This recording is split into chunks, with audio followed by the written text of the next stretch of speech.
აბადონო. დროს ალბათ თვითონ გათხოვება ჩართულია.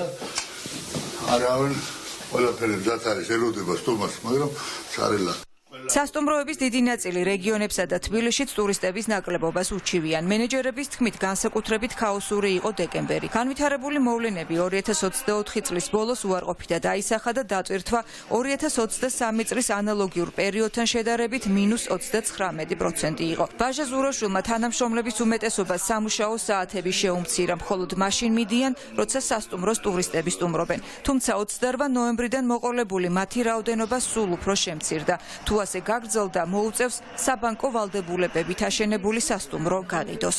ამ პროცესს მე ვარ მხოლოდ მე ვარ ადმინისტრატორიც, მე ვარ მეჟოვეც, დარაჯიც. ამ თვეში ხო 3 ადამიანია ნამყოფი, ისიც ფას დაკლებებით სანამ ბანკი დამასწრებს, თუ ესე გაგრძელდა მე უნდა გავყიდო სანამ ბანკი დამასწრებს. ამ შემთხვევაში დახურვის საფრთხის წინაშე აღნიშნეთ. თითქმის დახურული ვარ. კარგი მოლოდინი არ აქვთ არც სხვა სასტუმროებს. პრობლემებზე საუბრობს დედაქალაქის ცენტრალურ ნაწილში მდებარე კოსტეს მენეჯმენტიც. მიმდინარე პროცესების გამო შესაძლოა იანვარში ვერც ხელფასები გადაიხადონ. სასტუმრო ვერც საბიუჯეტო გადასახადების გასტუმრებას ახერხებს. მიზეზი ტურისტების შემცირებაა.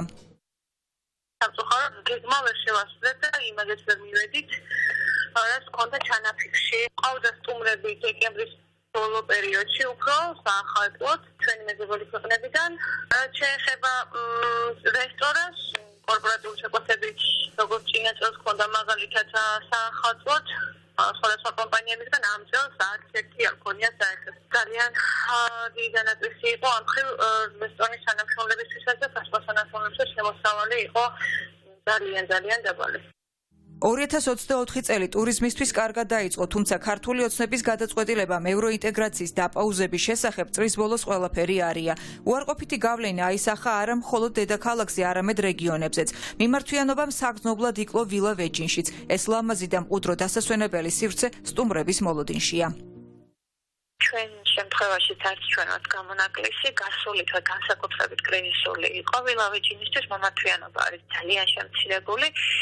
გასულ წელთან შედარებაც კი არ შეიძლება იმდენად პასიური იყო ეს პერიოდი. გასული თვე დეკემბრის თვეს გულისხმობ. ახლა იანვარში შედარებით შეინიშნება მომართვიანობის მომატება, თუმცა თუ გასულ წელს შევადარებთ, მაინც შეუდარებლად დაბალია მომართვიანობა. მიმდინარე მოვლენები რა თქმა უნდა რომ ახდენს ამ ყველაფერზე გავლენას. რა თქმა უნდა რომ მთავარი ფაქტორი არის მიმდინარე მოვლენები, რაც ახლა ხდება სამწუხაროდ ჩვენს ქვეყანაში. 28 ნოემბრის შემდეგ განვითარებული მოვლენებით გამოწვეული კრიზისი განსაკუთრებით დაეტყო თბილისს. მნიშვნელოვნად შემცირდა ტურისტების რიცხვი ევროპული ქვეყნებიდან. წინასწარი პროგნოზით იანვრის თვეში დატვირთვა თბილისის სასტუმროებში შესაძლოა 30% შეადგინოს, თუმცა ეს 22%-ით ნაკლებია, ვიდრე გასული წლის ამავე პერიოდში იყო. ამ სფეროს წარმომადგენლების თქმით, ასეთი ჩავარდნილი თვეები დიდი ხანია არ ახსოვთ.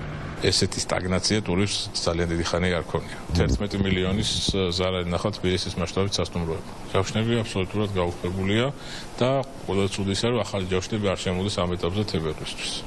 სულ სხვა სტატისტიკა აქვს არალეგიტიმურ ხელისუფლებას. ეგრეთ წოდებული პრემიერი ეკონომიკურ ზრდასა და ტურიზმის რეკორდებზე საუბრობს. ჰორეკა სფეროს წარმომადგენლების შეფასებით კი რეალობა საცდენილია არალეგიტიმური ხელისუფლების მიერ გაჟღერებული ციფრები ტურიზმის მაღალი აქტივობის შესახებ. ისინი ქართული ოცნების სტატისტიკას არ ენდობიან. 4,4 მილიარდ დოლარს გადააჭარბა წლიურმა შემოსავლებმა ტურიზმიდან. რეკორდული იყო კონკრეტულად მეოთხე კვარტალიც მიუხედავად პოლიტიკური გართულებებისა. ჩვენ ცალკე ვცხოვრობთ და სახელმწიფო სტრუქტურები ცალკე ცხოვრობენ. ჩვენ და ისინი სხვადასხვა რეალობას უყურებთ. არ ვიცი, სად ითვლიან, როგორ ითვლიან, არის საერთაშორისო ესე ვთქვათ პლატფორმა STR-ი, არც იქ ითვლიან, არ ვიცი, არც ჩვენ გვეხმაურებიან თავისთვის ითვლიან რაღაცას, რაც პირდაპირ თავისთვის ითვლიან რაღაცას, რაც არ ვიცით რა და მე აქვეყნებენ და თვითონ უხარიათ რომ ბედნიერები არიან. რეალური სერიოზული კრიზისია როგორც სასტუმროებში, ასევე რესტორნებში ამ ეტაპისთვის თბილისის მასშტაბით. ქვეყანაში დაპაუზებულია საქმიანი ტურიზმიც, აღარ იჯავშნება საკონფერენციო სივრცეები. მომავალი თვეების პროგნოზის გაკეთება უჭირთ.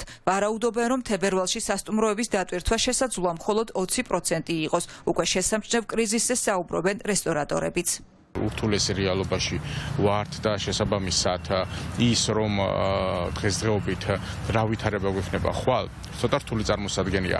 ასევე ეს კრიზისის დასაწყისი შეიმჩნევა თუნდაც იმ ფაქტით, რომ დაახლოებით 40 მილიონი არის ვადაგადაცილება სარესტორნო სფეროში.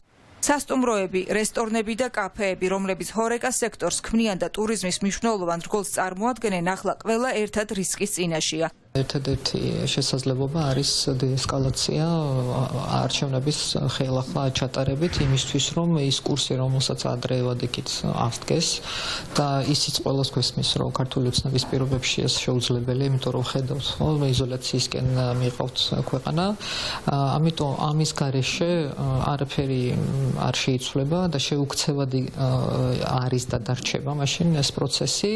ახალი არჩევნები და პოლიტპატიმრების გათავისუფლება. ნაბიჯები, რაც ქვეყანაში ვითარებას დაასტაბილურებს. ეს არის ის მთავარი გზავნილი, რაც კერძო სექტორს აქვს. სხვა შემთხვევაში ქვეყანა უფრო ღრმა ეკონომიკურ კრიზისში შევა.